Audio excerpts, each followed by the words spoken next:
Chilling Tales for Dark Nights.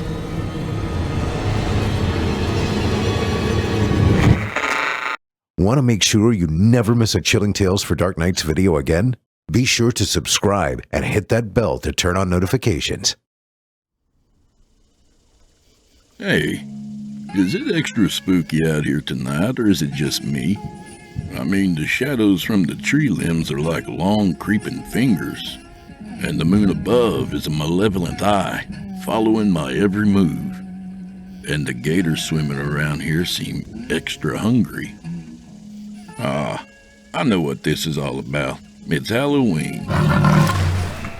Whoa, goddamn, Chester, that was close. I ain't got any candy, boy. I think they really are kinda hungry. We'd better get our asses inside. Come on. Woo! Who needs decorations when you've got those things around? Make yourself comfortable, friend. I'll only be a minute. Well, I'm glad you skipped trick-or-treating tonight, 'cause the fact is, candy's no good for you. Here, try one of these instead.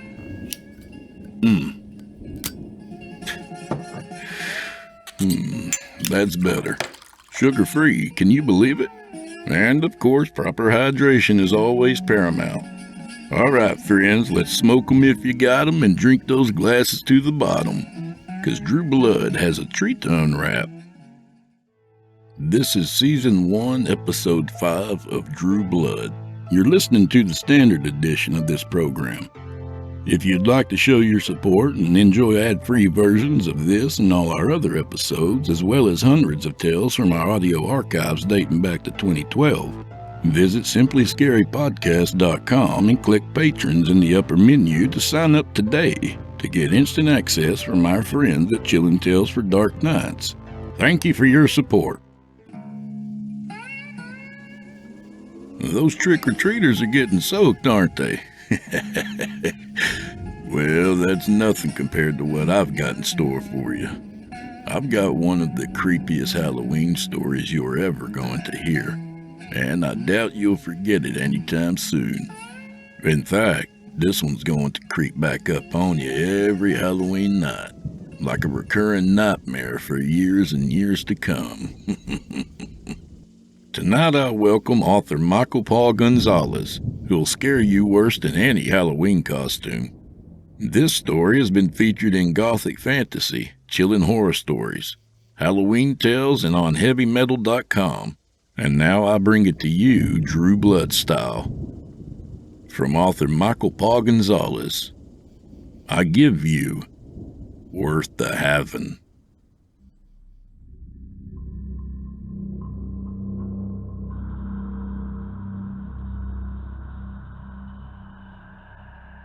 How does it feel?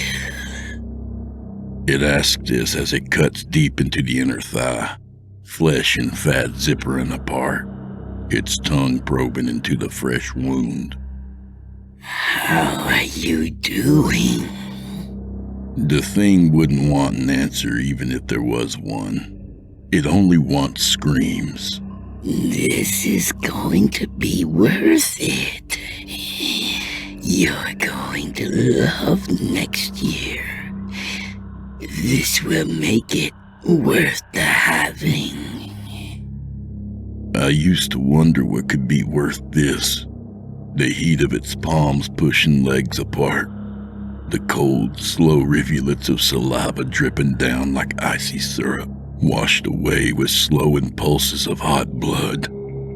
That single tooth in its lower jaw, barbed and curved. That awful, knowing smile from the puckered sphincter of its mouth. This year, I finally understand that phrase. Worth the having. This year, the final year of our horrible agreement. The thing still uses that word, agreement, as if I wanted any of this. I understand it all. 22 years ago, I cut across the backyard of Mikey Slater's dad's house. This was the night before Halloween, the night I'd later learn that thing would stretch its legs and go for a walk. The thing was the reason for the season. The whole tradition of Halloween had started because of it. Masks, costumes, disguises, none of it for fun. All of it primal camouflage to help the prey hide from the predator.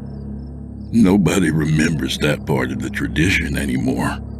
Not even the thing itself. It just knows to walk the night before Halloween. And it walks to me. I don't ask where it goes when it leaves me, or what it does on Halloween night. I'm just glad it's gone. Anyway, Mikey Slater. His parents had been divorced a few years, and I treated our hangout like a second home. The other bonus was that it was a quick end around the neighborhood when I needed to get home fast. I was on my way home from checking out Mikey's Halloween costume at his mom's house and had about 2 minutes to get home before dinner was cold and my ass would get spanked. We'd made a pact to dress as characters from this cartoon about interstellar nights. We had some great things rigged to our costumes, lights and fake swords, the whole works. We expected that tomorrow night we'd barely be able to do any trick-or-treating since we'd be mobbed by admirers wondering how we obtained these amazing costumes. I vaulted the 6-foot wooden slatted fence, landed softly in the garden, not caring if my presence was announced or not, since Mikey's dad never cared if I cut through. And then I saw Mr. Slater lying in the grass near the back door, naked.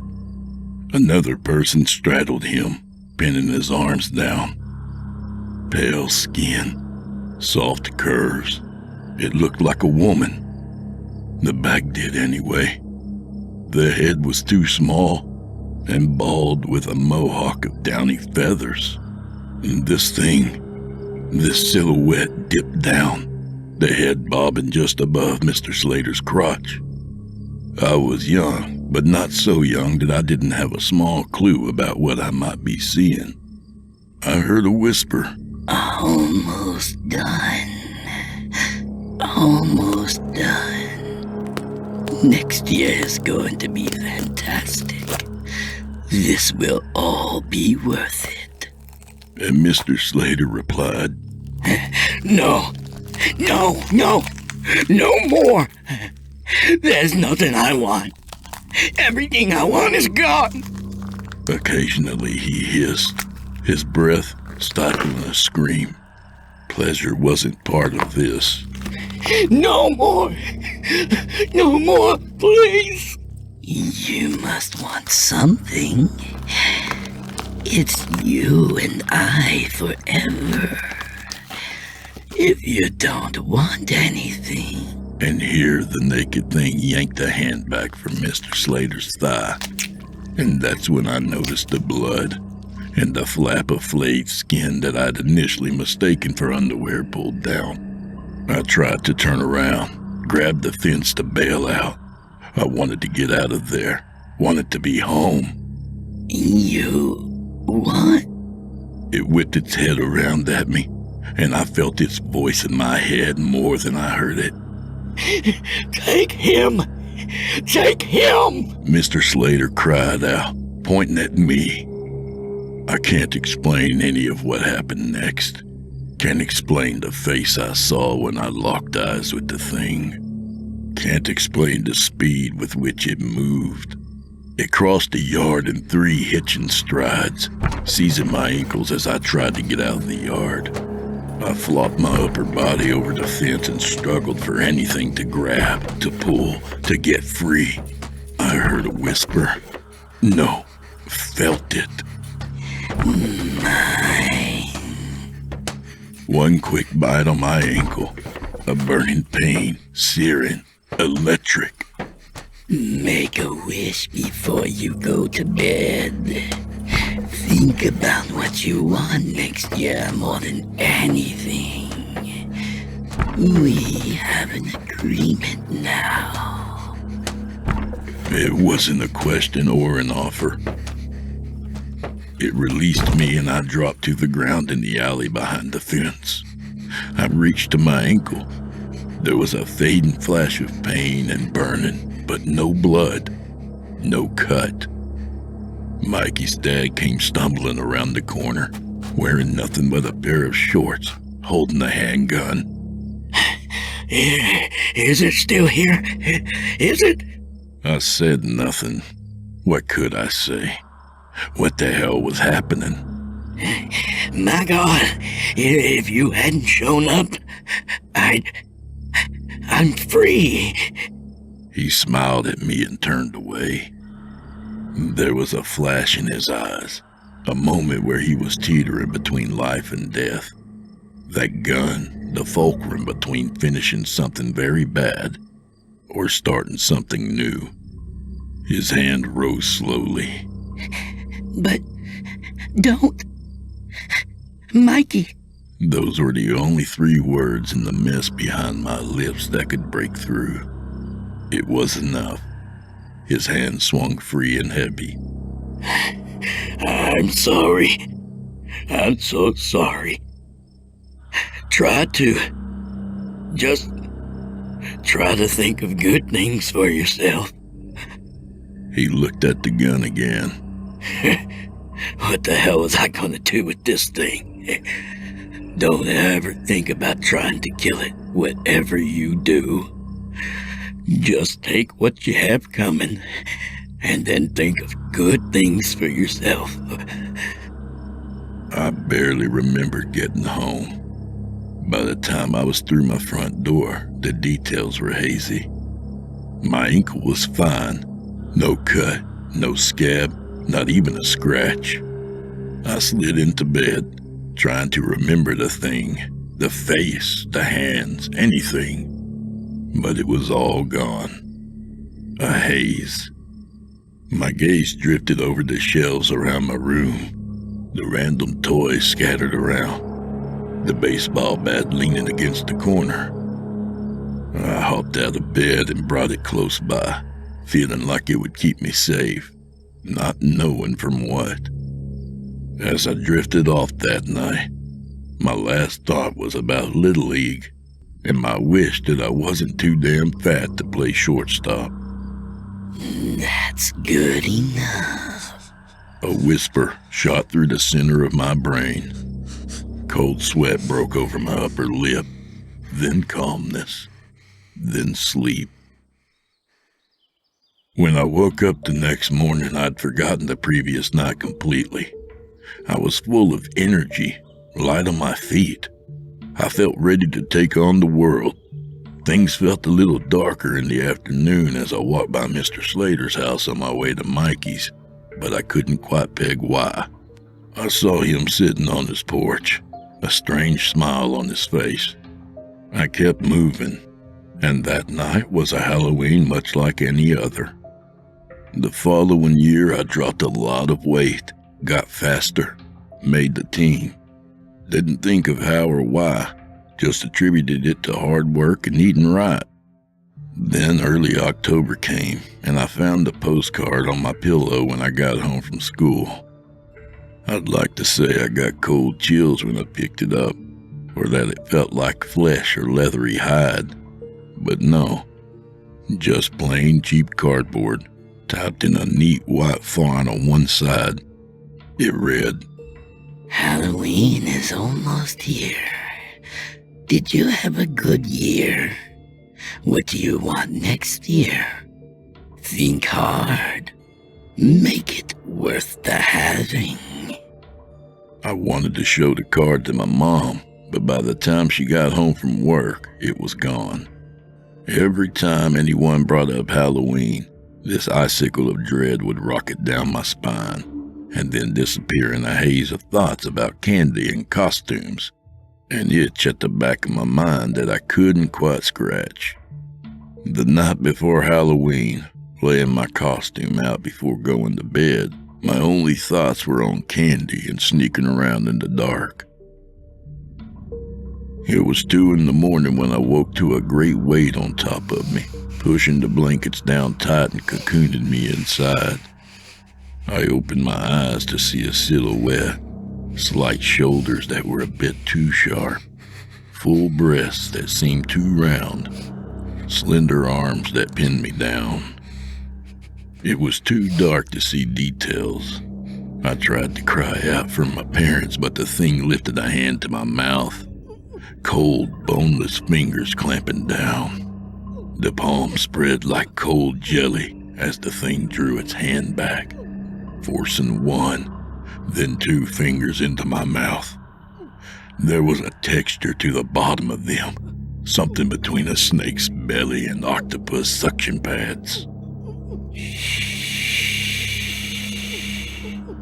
The whisper in my brain. Have you thought on it? Thought on what? The postcard I sent. What you want for next year. Who are you? It doesn't matter who I am. It matters who you are. You are mine. How did you? Just as you hear me in your mind, I hear you in mine. You are mine. What does that mean? It means you are mine. I felt the thing rock down with its pelvis, grind into my stomach. The agreement is not without benefit to you. I didn't agree to anything. Does a fish agree to feed a shark? Does a tree agree to be struck by lightning? You are mine. The thing drew closer to me, and I squeezed my eyes shut. Everything grew bright until I could make out shapes, then colors. Then I could see it in front of me. You don't need your ears to hear me, nor your eyes to see. You are mine. It was mottled in gray. The torso was curved and sensuous, but the head, that too small head, the puckered sphincter of a mouth that prolapsed in and out, exposing that single jagged tooth. The two giant eyes, bulbous and red, shot with veins but no pupils. The two smaller green eyes in between. No ears, no nose. The tuft of white feathers in a stripe over the shining bald skull. Squeezing my eyes shut tighter only seemed to draw out more clarity. You need to understand how this works. I will show you. Think of a woman you desire. I couldn't. I was 12. There wasn't desire yet, only a strange fascination. An occasional stern if I saw a woman on TV in a swimsuit, or that time I sneaked a peek at my dad's private magazine collection. The thing on top of me changed. Hair grew. The head filled in. The face melted and morphed into the perfectly sculpted features of that lady from Beach Patrol who had just done the cover shoot for Playboy. Bronze skin, swaying breasts, a sculpted collarbone, skin coated in a sheen of sweat, just as I'd seen her in the centerfold. Better. It hadn't changed the feeling of the fingers in my mouth, cold like snails, twitching and probing around my tongue. Every year on this night, I'm going to find you. I must feed. In exchange, you will tell me something you want. And over the course of the next year, you shall have it. But I don't want. You are. And the fingers extended slowly, pushing against the back of my throat, gagging me. Mine. Understand it. Tell me your desire. Make it worth the having. I want you to leave me alone. Not part of the bargain. Not your place to ask. You are mine. The fingers pushed deeper still until I could feel them sliding down into my throat. I couldn't breathe. Instinct kicked in and I began to thrash. I needed to escape. I bit down hard on the fingers, breaking the skin. Cold, peppery ichor oozing into my mouth.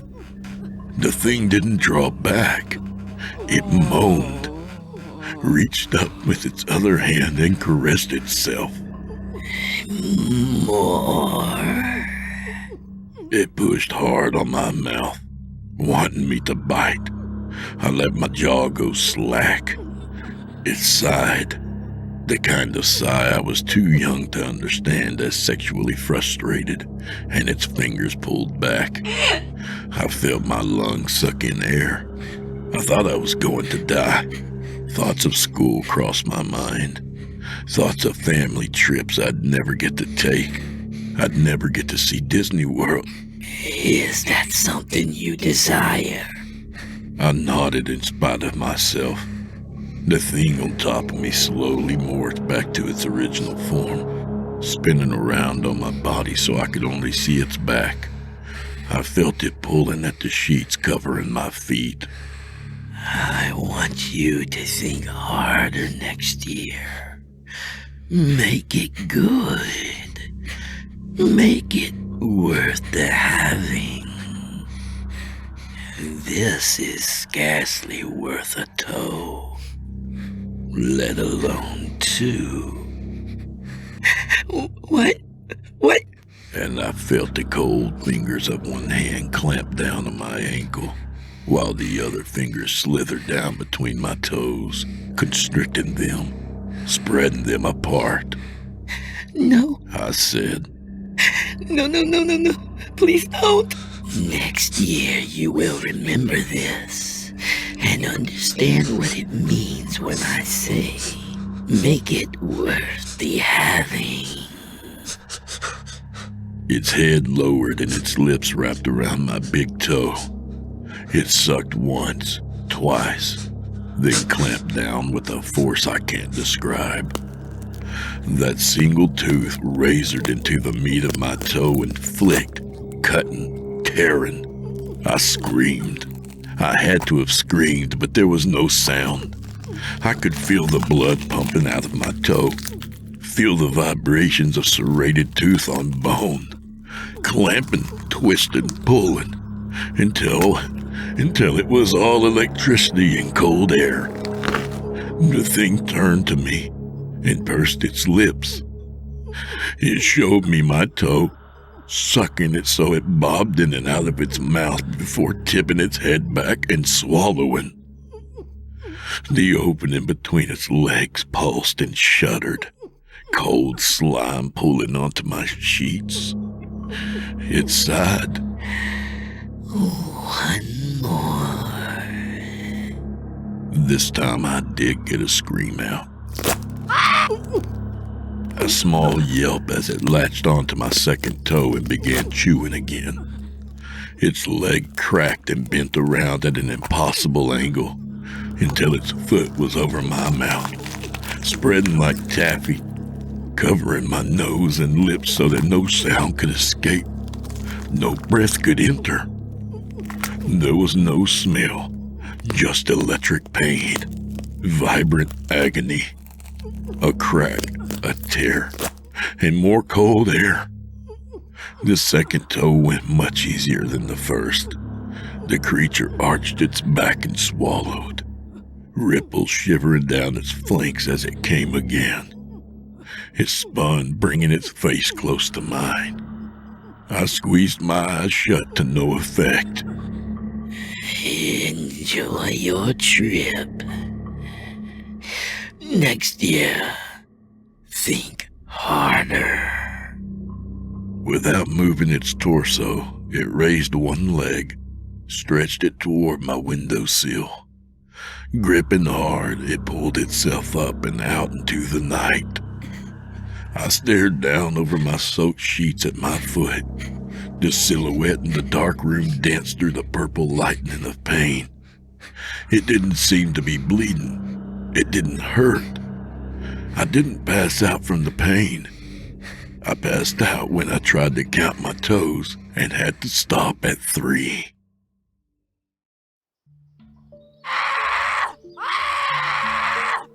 I awoke screaming as I felt someone shaking my shoulder. Unbidden, I saw that face, round and leathery and purple, hovering inches from mine. Honey, it's okay. When I opened my eyes, I saw my mother's face. Are you feeling okay? Your bed is soaked. Did you wet the bed? I burst into tears, kicking at the sheets until they came free. I could feel the burning sensation in my toes still, the raw wound scraping at the fabric. No! I shouted. Look what it did! Look what it did! I held my foot up. 5 toes. Had I not already been crying, I might have started then, or possibly even wet the bed out of sheer joy. I wiggled my toes, jumped out of bed. What's gotten into you?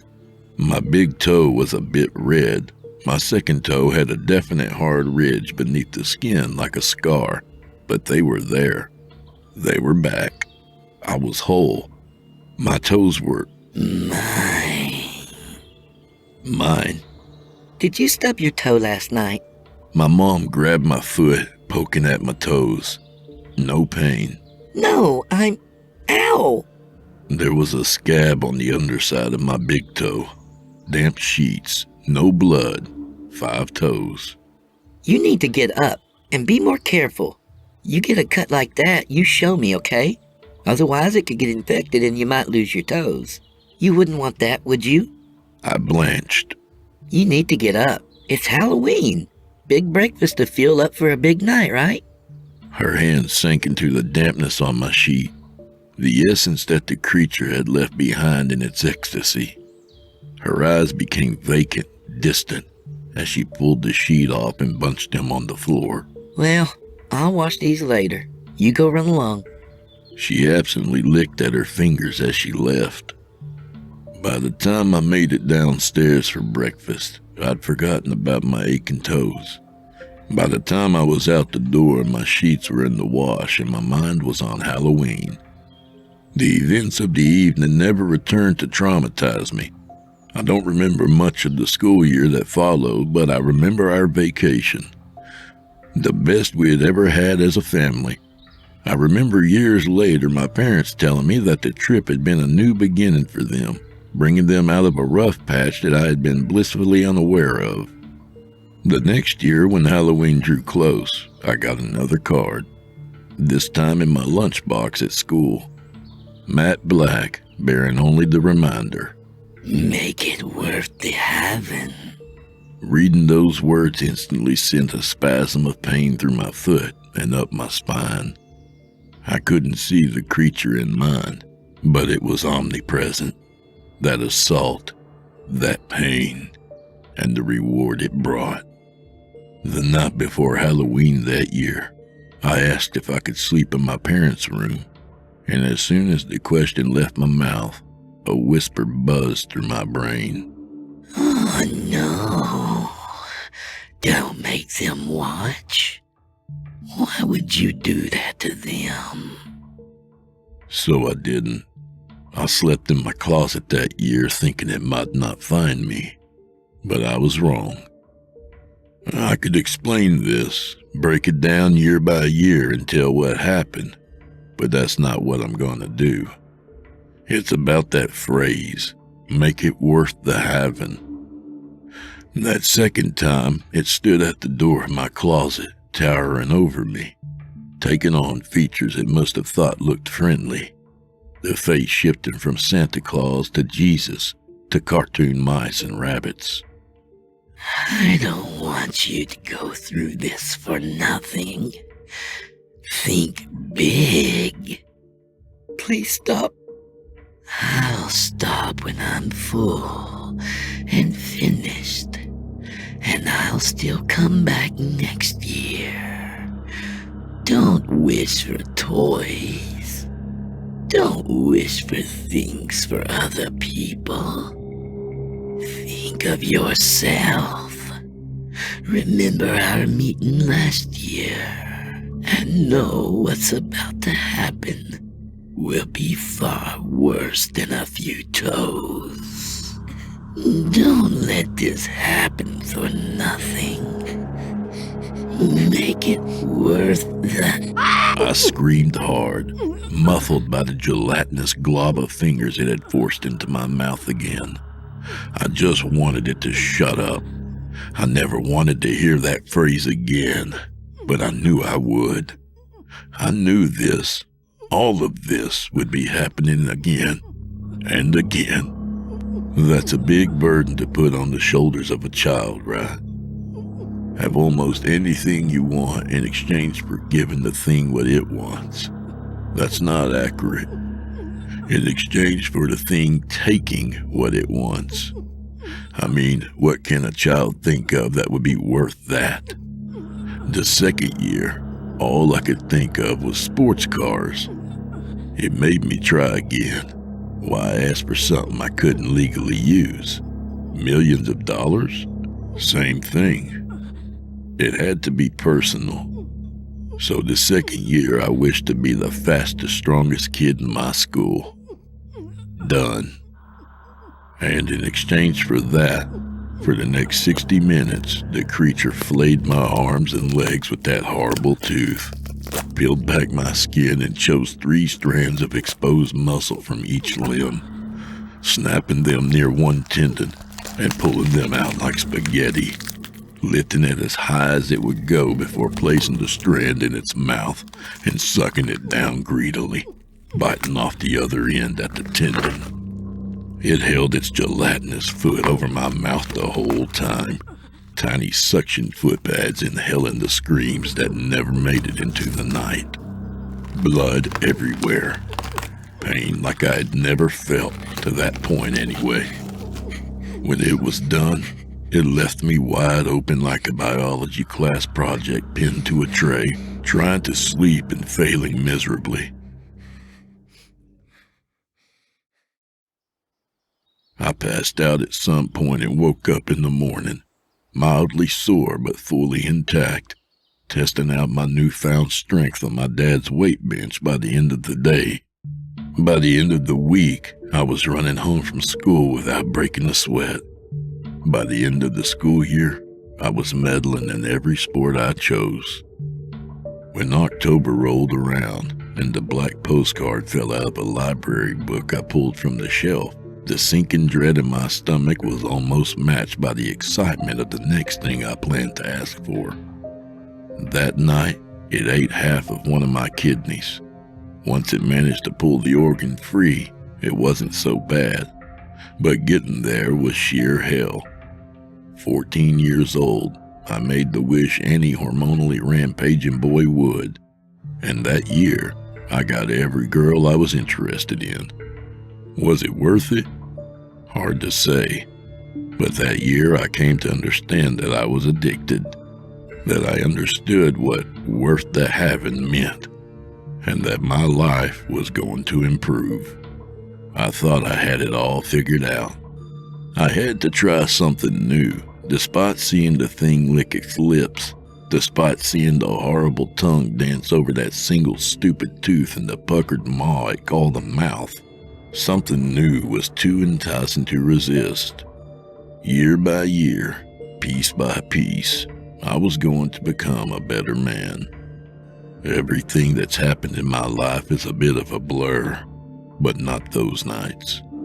Those I have perfect clarity on. I got better than perfect eyesight the year it spent hours working my eyeballs free from the sockets after using one jagged nail to cut my eyelids off. More length and girth downstairs. It was my first year of college after all. That year was sheer torture. It changed its shape to a calendar girl, arousing me, bringing me to climax orally in spite of myself, The soft, supple features of the woman's body betrayed the cold, slimy oatmeal feeling of the thing's mouth and throat. And then came the pain. My member first peeled like a raw potato with that single hooked tooth, then the soft tissue torn free, then the tongue probing into the open wound at my crotch until my testes were pulled free from my body and eaten. No, nibbled, held daintily between thumb and forefinger with pinky extended until they were gone. That night I was on a camping trip, so the thing didn't even need to muffle my screams, and I obliged it until I was choking on my own vomit and my throat was raw. Physically, I was fine the next day, but it took me a few weeks to get the feeling of it all out of my mind. Once I did, I quickly developed a reputation as big man on campus in every way imaginable. By the end of the year, every woman worth having knew my number. After college, my life became career-oriented. Real estate, stock market, passive income. I wanted to be rich while having as much free time as possible to research, because I needed to know how to finish this thing. Mikey's dad, all those years ago, had simply begged the creature to stop, and when it saw me, it did. I asked it one year if I could do the same thing. It only replied, "You are mine." I researched it through college and beyond, and when I had enough money to hire people, they researched it too. I couldn't be very specific with them about my reasons, of course, but I could offer grants to religious studies students, hire paranormal investigators, demonologists. 6 solid years of research yielded nothing, not a damn thing. Every ancient society, every dead culture I could study, I did, end to end, to the extent that there was some buzz that I'd be nominated for a Nobel for advancing the study so far. Nobody had heard of the thing. In college, I had the idea to go back and ask Mr. Slater about it, but he looked at me like I was crazy. I wondered how much time it had spent with him, since his life wasn't so great. What if that was the first night he'd encountered it? What if the thing had been with him for years and was on a downswing, taking things away instead of granting them? I'd never know. I was 35, with another Halloween approaching, a wife I loved, and my first child on the way, and that thing was the final straw. I couldn't have this thing in my life with a child in the house. This year, I was going to ask it for an exit. This year, I received something worse than a black postcard in the mail. This year, the afternoon of what I'd come to think of as visitation night, we had to rush to the hospital. Complications. Our baby was lost. It made no sense. My wife was perfectly healthy, and everything had been going fine. But there was no heartbeat, no sign of life. My wife was inconsolable. She had to be sedated, and even as they were putting the IV into her, she was crying out, asking, "Will this hurt the baby? You can't give me these drugs. It'll cause complications." My wife refused treatment, insisted that they were mistaken. We went home, the doctor pulling me aside to suggest that we let her rest a few days, then discuss inducing labor to finish the procedure. Finish the procedure. Just like that, our baby had somehow progressed from human being to benign growth. A mole to be scraped off, a boil to be lanced. All of those cardboard pumpkins hanging on the wall, smiling, calm. That stupid friendly skeleton on the door. They were the only witnesses. That night it came, slow, silent, and sad-eyed. It sat at the foot of the couch where I was sleeping. My wife wanted to be alone, and I didn't know what to do. I didn't notice that I'd drifted off to sleep, but one minute it wasn't there, and then it was. Laying a hand on my calf. I didn't feel fear. I only felt empty. I am ready. Just take something and go, I said. I am ready to end our bargain. I was speechless. It felt strange. Another gut punch, another loss, another branch pruned from the tree of my life. I wanted to dictate terms. I wanted a safe exit, but once the baby was gone, I wanted it back. I wanted it to continue. I needed this thing, this surety. I will give you your child.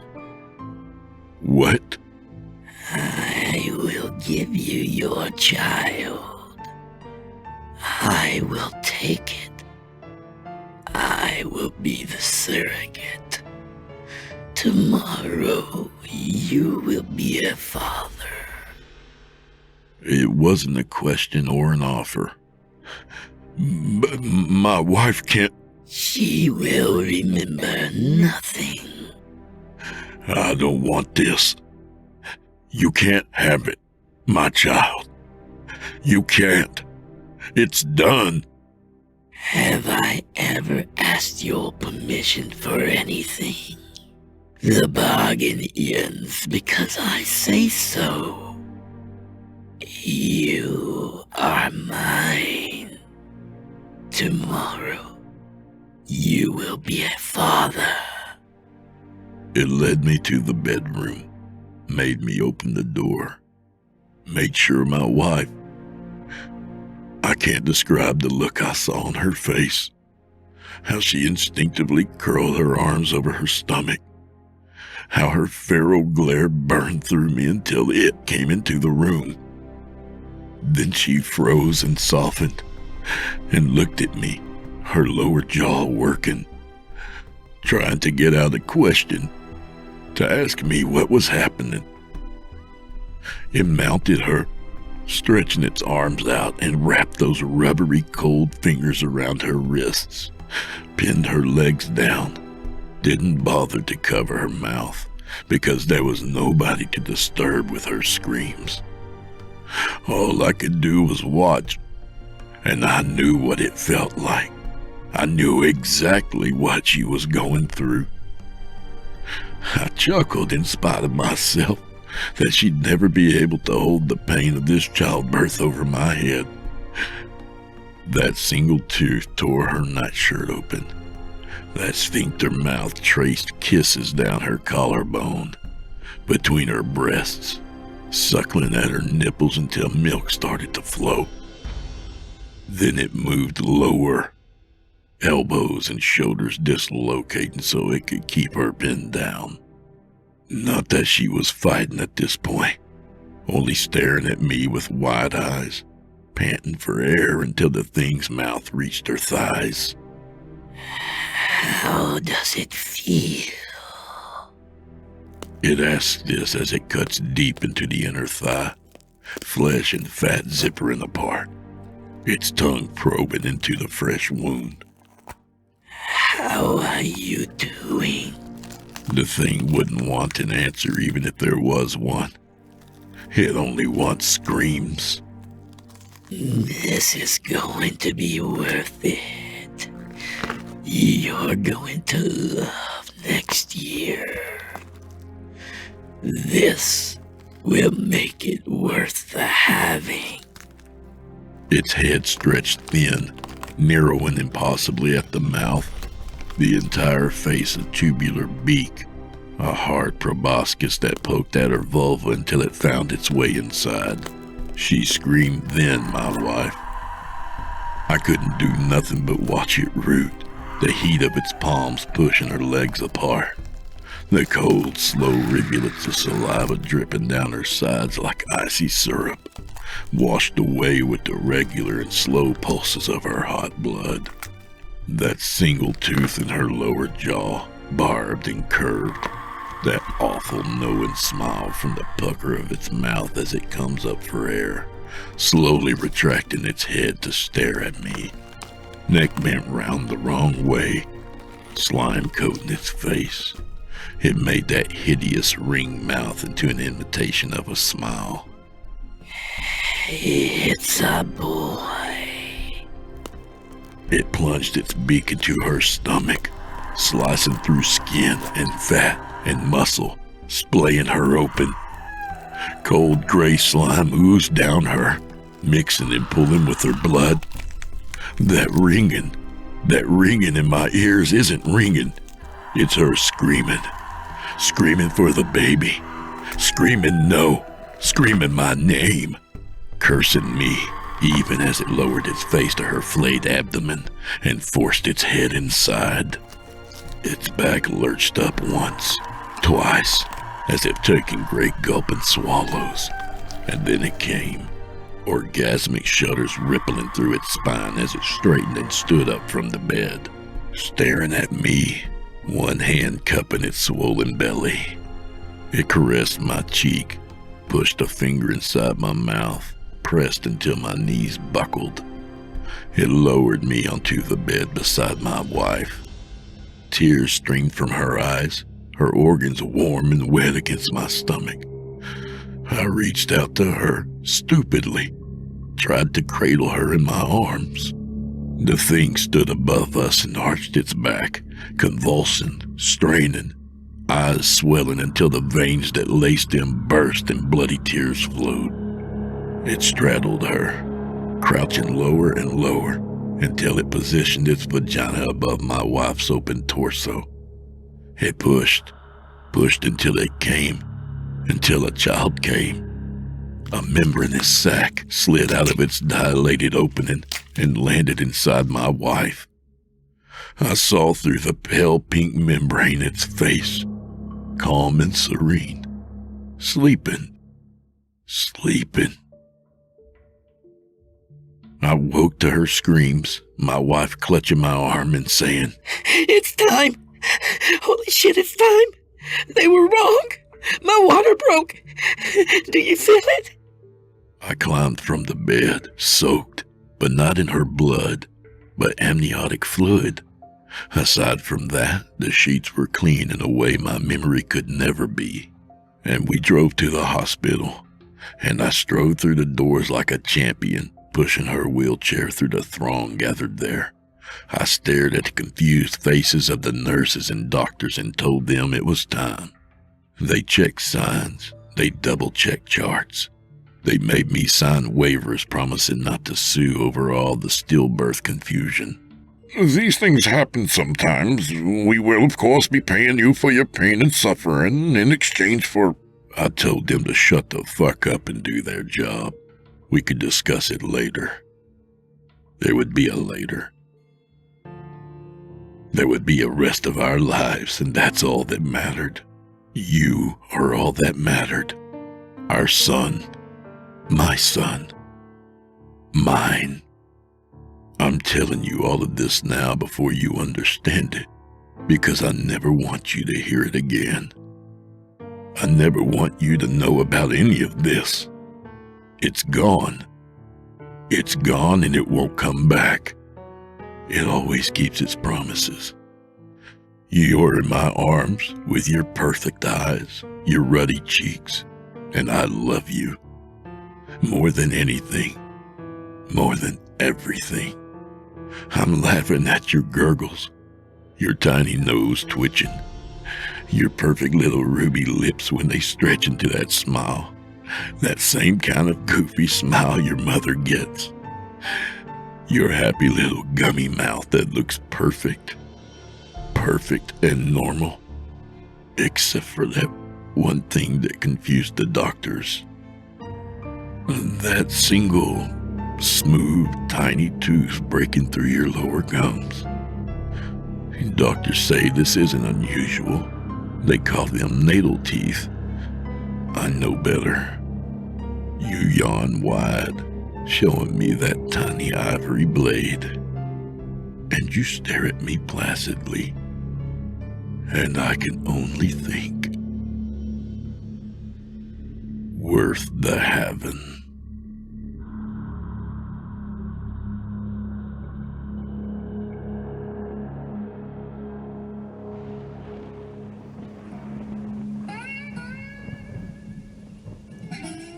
You've been listening to Worth the Having by Paul Gonzalez.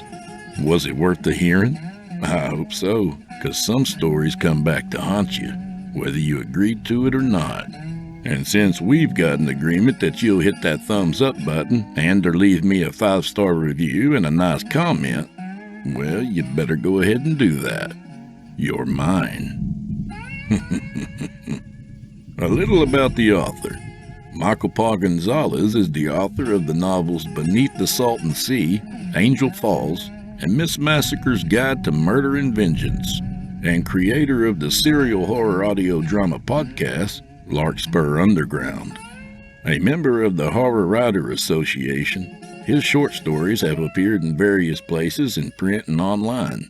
He resides in Los Angeles, a place full of wonders and monsters far stranger than any that live in the imagination. You can visit him online at michaelpaulgonzalez.com and follow him on Twitter at monkeywright or on Facebook at facebook.com/michaelpaulgonzalez. Also, keep an eye out for his newest novel, Beneath the Salton Sea, which is being released in November, and his story in the Lost Contact anthology, also dropping in November. I'll be buying my copies. Let him know Drew Blood sent you. We'd sure love to have him back. If you've enjoyed today's program, please take a moment to stop by our iTunes page or wherever else you listen to your favorite podcasts and leave us a 5-star review and a kind word. It makes a huge difference and I'd appreciate it. To hear a premium ad-free edition of tonight's and all of our other episodes, visit simplyscarypodcast.com today and click the patrons link in the menu at the top of the screen. You'll find yourself at chillintalesfordarknights.com, where you can become a patron for as little as $5 per month and get access to our entire audio archive dating back to 2012, including past episodes of this program and all of our other shows, and hundreds of standalone releases. All of them ad-free and available to download or stream. Thank you for your time and for supporting our sponsors. When you support our sponsors, you help support this show. If you happen to use Facebook, Twitter, Instagram, or YouTube, you can follow and subscribe to Chillin' Tales for Dark Nights there, where you'll get all of our latest updates and new releases, and have the chance to interact with us each and every week. You'll find me personally on Facebook and Twitter, as well as Instagram. Stop on by and say hi. I won't bite much. I'd also like to mention that we are accepting submissions. If you've got a story or two you'd like to be featured on this show, send it to drewbloodhorror@gmail.com. If selected, you'll get the full treatment. Well, friend, I'm afraid we're all out of candy, at least till next week.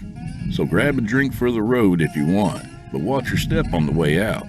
See, we don't get many trick-or-treaters out here, but I'm not sure that's for lack of trying. The gators look awfully well fed this time of year. So until next week, friend, may the wind be at your back. Watch for those Kojaks with Kodaks, and by all means, keep an eye out for trouble this Halloween. See, I'm not so worried about the little girls in powder puff costumes. It's the stuff you don't expect that you have to worry about. And whatever trouble you get yourself in, just make sure it's worth your while. Or at least a toe or two. Bye, y'all.